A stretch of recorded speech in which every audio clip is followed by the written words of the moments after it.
అది అక్కడ పెండింగ్ ఉంది అధ్యక్ష. గౌరవ మంత్రి గారికి గతంలోనే 1-2 సార్లు గుర్తు చేయడం జరిగింది అధ్యక్ష. ఇప్పుడు ఈ ఓవర్సీస్ స్కాలర్షిప్లు మీద నమ్మకం పెట్టుకొని ఆల్రెడీ టర్మ్ ఫీజులో లేకపోతే ఆ ఫీజులు కట్టుకొని ఉన్నారు, మిగతా వాళ్ళకి రాలేదు అధ్యక్ష. వాళ్ళ చదువులు మధ్యలో ఆగిపోయే పరిస్థితి వచ్చింది విదేశాల్లో.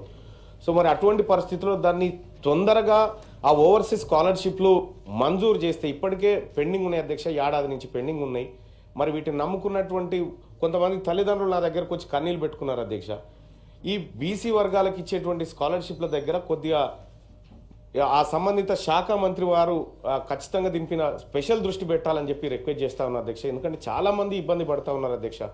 సో అదొకటైతేగా నేను వస్తా ఉంటే ఒక ఆటో డ్రైవర్ ఇట్లా నమస్తే మల్లన్న అన్నాడు. ఏం సంగతి అంటే 12,000 ఇస్తానన్నా మాకనంటే ఇస్తాం పక్క వచ్చినాక చెప్తా అని చెప్పిన అధ్యక్ష.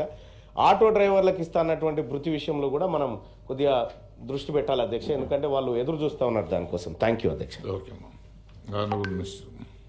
నోట్ చేసుకోవడం జరిగింది అధ్యక్ష.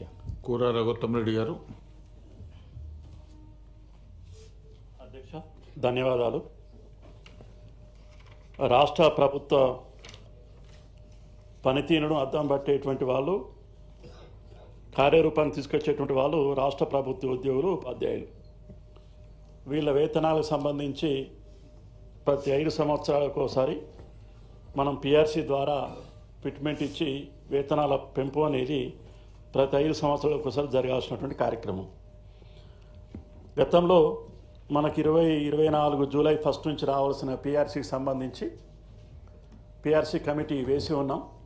అదేవిధంగా 5% ఐఆర్ కూడా ఈ రాష్ట్ర ప్రభుత్వ ఉపాధ్యాయులకు ఉద్యోగులకు లభిస్తూ ఉన్నది. ఆ కమిషన్ రిపోర్ట్ను తొందరగా తెప్పించుకొని జూలై 24 ఇప్పటికే దాదాపు సంవత్సరం గడిచిపోతుంది కాబట్టి తొందరగా ఆ పిఆర్సీ కమిటీ